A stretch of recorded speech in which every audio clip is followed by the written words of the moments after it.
The person who is trustworthy in very small matters is also trustworthy in great ones. Small matters, mga maliliit na bagay. What do you think is what is meant by Jesus with small matters? What is he pertaining to? If you read and listen to the gospel, you know and you will realize that these small matters are the material wealth. Money, for example. It is very interesting how Jesus placed money in its right place. Small matters. Para sa Panginoon, ang mga material na pagpapala, ang pera, ay mga maliliit na bagay. Hindi sila ang pinaka-importante.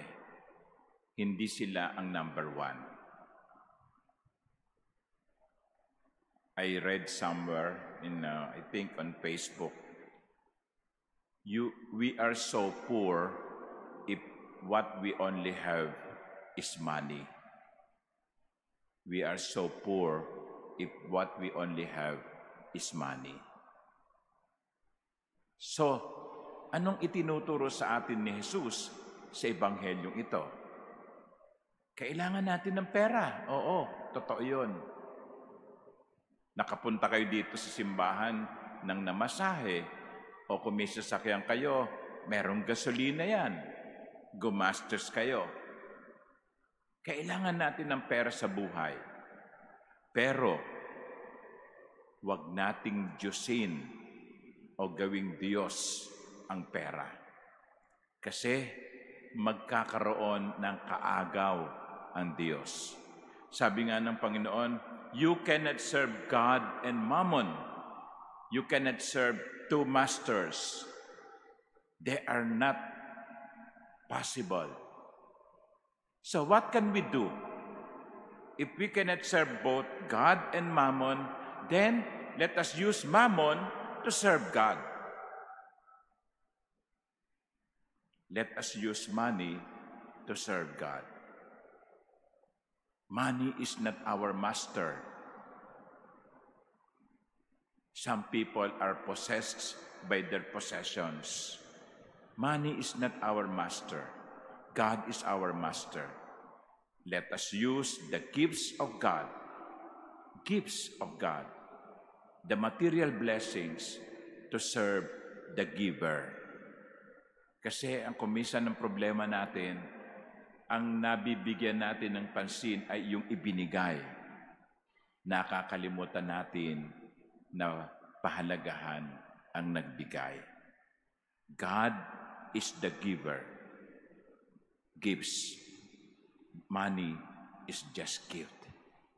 Let us use the gifts to love and serve the giver. Hindi sinabi ng Panginoon na huwag ninyong bigyang halaga ang mga material na pagpapala. Minsan may maling quotation no? Kinagamit yung letter ni St. Paul. Money is the root of all evil. No, that is incorrect. That's not the right quotation. Money is not the root of evil. The love of money is the root of all evil. It's not money. Sabi ko nga, kailangan natin yan. It's not money that is the root of all evil. No, it's not. It's the love of money. Kapag masyado ka ng nakafocus sa material blessing, sa pera, hindi ka na, wala ka ng ibang pinahahalagahan kundi pera, mali na yon. Kasi ang pera, nagiging Diyos mo na.